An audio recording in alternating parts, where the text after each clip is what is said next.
درود بچه‌ها، به کانال من خیلی خوش اومدین. خیلی خوشحالم که با این ویدیو در کنارتون هستم و میخوام یه نکته خیلی مهمی رو امروز باهاتون به اشتراک بذارم. با توجه به موضوع این کانال و موضوع این ویدیو، مطمئنا کسی که داره این ویدیو رو نگاه میکنه یا به قانون هستی و قانون جذب و کائنات علاقه‌منده یا میخواد به تازگی باهاش آشنا بشه و داره این ویدیو رو دنبال میکنه. حالا یه نکته خیلی مهم هست که من باید بگم و هم به درد دسته اول میخوره هم به درد دسته دوم، و اونم چیزی نیست جز این که یک نکته خیلی بزرگ و خیلی مهم که خیلی ها توی قانون جذب نادیدش میگیرن و شاه کلید این قانونه و اصلا شاه کلید استفاده از تمام راههایی که میتونیم تمام خواسته هامون رو متجلی کنیم در زندگی. خیلی ها نادیدش میگیرن، خیلی ها راجعش صحبت نمیکنن. حتی مستند راز که دیگه جز اولین چیزایی که تمام کسانی که به قانون جذب علاقه‌مندن سراغش میرن راجع به موضوع صحبت نکرده. برای همین ممکنه پیش بیاد که خیلی هامون بگیم خب من که سعی میکنم افکار مثبت داشته باشم، من که سعی میکنم مدیتیشن کنم، سعی میکنم عبارات تأکیدی مثبت رو با خودم تکرار کنم، پس چرا به فلان خواستم نرسیدم؟ ببینید یک مرز خیلی باریک وجود داره بین این که ما احساس کنیم که خب داریم از قانون جذب استفاده میکنیم و میخوایم خواسته هامون رو متجلی کنیم و اینکه در عین حال داریم برعکس اون راهو میریم. تصور کن که داریم واسه پول از خداوند درخواست میکنیم. آیا اون لحظه احساس اینو داریم که خب من احساس ثروت دارم، یا نه احساس اینو داریم که خب من پول ندارم پس دارم از خداوند طلب پول میکنم، از کائنات و جهان هستی دارم طلب پول میکنم؟ این مرز باریک احساس ماست. نمیشه ما برای چیزی درخواست بکنیم در این اینکه احساسشو نداریم. نمیشه انتظار اینو داشته باشیم که یک شغل خوب به دست بیاریم، یک پارتنر خوب به دست بیاریم، یک موفقیت به دست بیاریم، ثروت خاصی، ماشین خاصی به دست بیاریم ولی احساس اونو نداشته باشیم. ببینید احساس ماست که داره تمام کارا رو میکنه.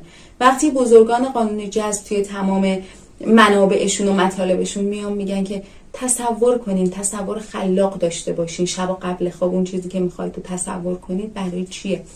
برای اینکه تصور در نهایت درون ما احساس ایجاد میکنه. هدف ما اینه که به احساس برسیم. وقتی به احساس برسیم یعنی کارمون رو داریم درست انجام میدیم. اون لحظه است که ارتعاش بدن ما، وجود ما، روح ما افزایش پیدا میکنه. اون موقع است که میتونیم هم راستا بشیم با اون خواسته ای که داشتیم. پس احساس اصلا دست کم نگیرید. واقعا اصلا فایده ای نداره که صبح تا شب بشینیم بگیم خب من ثروتمندم، من خوشبختم، من موفقم، در حالی که حس کنیم که نه اینجوری نیست. یعنی حسمون تو اون حالی که خودمون داریم باشه. درسته ممکن در حال حاضر من مثلا فلان قدر پول نداشته باشم، ممکنه به فلان موفقیت که مد نظرم هنوز دست پیدا نکرده باشم، ولی جهان هستی به محدودیتایی که من بهش توجه میکنم توجه نمیکنه. جهان هستی کاری نداره که من آرزوی یک خونه بزرگی دارم، آرزوی یک عمارت دارم، ولی خب الان دارم توی خونه خیلی کوچیک زندگی میکنم، پس من نمیتونم محل زندگیمو تغییر بدم. من فلان قدر پول بیشتر تو حسابم نیست، پس نمیتونم یه خونه خیلی بزرگ برای خودم بخرم. این محدودیت ها رو ما درون خودمون به وجود آوردیم. جهان هستی این محدودیت ها رو نداره. بی پروا، راحت، اون چیزی که آرزوشو داری، اون چیزی که خواستشو داری، انگار که قدرتمندترین آدم دنیایی، همه کار از دستت برمیاد. توان اینو داری که هر ماشینی میخوای بخری، توان اینو داری هر خونه‌ای میخوای بخری، هر مسافرتی که دلت میخواد بری. همینجوری بی پروا، بی محدودیت حسش کن. با خودت تصور کن مثلا به چه ماشینی علاقه داری، اون ماشین رو خریدی، کسی که دوستش داری هم کنار دست تو ماشین نشسته، یا خانوادت یا دوستات نشستن کنارت، بعد با هم دارید مثلا میرید که تو شیرینی ماشینی که خریدی بهشون بدی. چه حس خوبی داره. قشنگ تصور کن دست تو فرمون ماشینه، داری به اون کسی که کنارت نشسته نگاه میکنی، از نشستن روی اون صندلی بی‌نظیر ماشین داری لذت میبری. ببین چه احساسی داره. حالا همونو حس کن الان نشستی پشت فرمون اون ماشین. ببین من میخوام 4 تا نکته بهت بگم. اگه این 4 تا نکته رو به ما انجام بدی، واقعا هر چیزی رو میتونی منیفست بکنی که من خودم امتحان کردم و واقعا برام جواب داده. من اولین باری که با قانون جذب آشنا شدم، هیچ اطلاعات کافی و کاملی که اصلا ازش نداشتم، با یک سری مسائل کلی فقط آشنا شدم. بعد واسم خیلی جذاب بود. با خودم گفتم بذار امتحان کنم، آقا ضرری که نداره، من فقط امتحانش میکنم. به چشم امتحان کردم واقعا واردش شدم. یه سری کارا رو انجام دادم که اونم حالا براتون تجربه شخصی خودم واسه آشنایی با قانون جذب توی ویدیوی مجزا کاملا توضیح میدم و میدونم که به درد خیلیاتون میخوره. من به چشم یک تست اینو نگاه کردم، انجامش دادم و نتیجه گرفتم. حالا از شما میخوام این 4 تا نکته رو انجام بدید.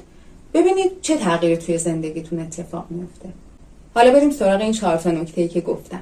نکته اول اینه که در هر حالتی، در هر صورتی شکرگزار باش. یعنی اصلا حتی اگه یه اتفاق به ظاهر بد واسط افتاد، در اون حالت هم شکرگزار باش و بدون جهان هستی هر کاری داره میکنه در نهایت به نفع ماست. ممکنه اتفاقی به ظاهر منفی باشه، من هیچ وقت نمیگم اتفاق منفی، میگم اتفاق به ظاهر منفی، ولی باز اونم در نهایت به یه جایی میرسه که متوجه میشیم داشته به وسیله اون از ما محافظت میکرده. ممکنه خیلی اتفاقای بد دور و برمون بیفته، ولی در نهایت اون اتفاقا داره از همون محافظت میکنه. خیلی واسه هممون این قضیه پیش اومده، مطمئنم شما هم تجربه مشابهش رو دارید.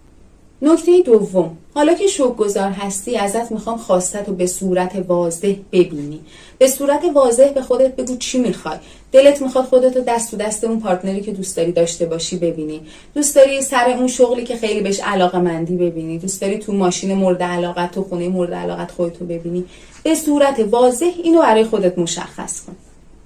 نکته سوم، وقتی به صورت واضح برای خودت مشخص کردی، حسش کن، قشنگ حس کن. پشت فرمون اون ماشینی که خیلی دوست داری نشستی، کسایی که دوست داری تو ماشینت نشستن، داری باهاشون تو جاده میری، میخوای بهشون شیرینی بدی، هر چیزی، هر کدوم از این مسائلی که دوست داری به دست بیاری رو حس کن، قشنگ حس کن.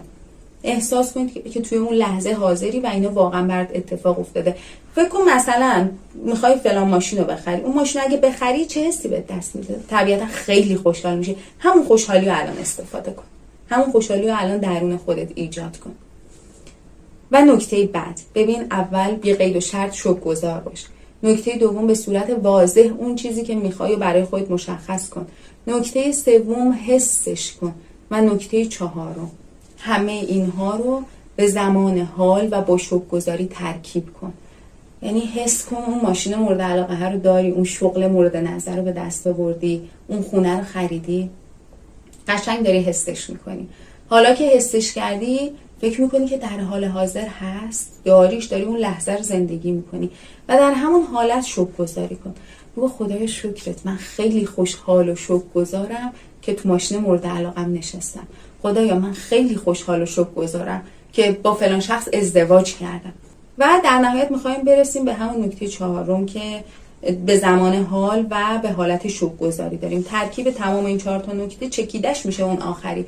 پس سعی کن این حس رو کلا در تمام طول روز، شب با خودت داشته باشی. چند روز اینو تکرار کن و خواسته مشخص و واضح رو در ذهن خودت به وجود بیار که آقا مشخصا فلان چیزو میخوام و از این 4 تا قدم استفاده کن. بهت قول میدم به اون چیزی که مد نظرت میرسی، یا بهش نزدیک میشی یا خداوند یک راهی برات باز میکنه که تو رو میندازه تو مسیر رسیدن به اون. حالا از شما خواهش میکنم تمام کسایی که در این زمینه تجربه دارن، اینو تجربه کردن، تجربهشون رو با ما به اشتراک بذارن. و شمایی که میخوای تازه این مسیر رو شروع کنی، به چشم یک تست نگاه کن، خیلی سخت نگیر، گارد نداشته باش، برو تو دلش، انجامش بده. وقتی انجامش دادی، هر نتیجه‌ای که گرفتی، خواهش میکنم بیا برای من کامنت کن، با من در ارتباط باش، با هم صحبت کنیم، به هم کمک کنیم چیزای بیشتری از این قانون یاد بگیریم و بتونیم دستکاریش کنیم، بتونیم باهاش بازی کنیم که در نهایت جهان دور و بر خودمون و زندگی خودمون رو اونی بسازیم که میخوایم. چون همه چیز در خواست و اراده ماست، فقط باید بلد باشیم تو مسیرش قدم برداریم. خیلی خوشحالم که تو این ویدیو هم همراه من بودید. خیلی دوستتون دارم. تو ویدیوهای بعدی میبینمتون. کامنت گذاشتن و صحبت کردن رو فراموش نکنید. خیلی خوشحال میشم که از تجربهاتون به من بگید. فعلا خداحافظ.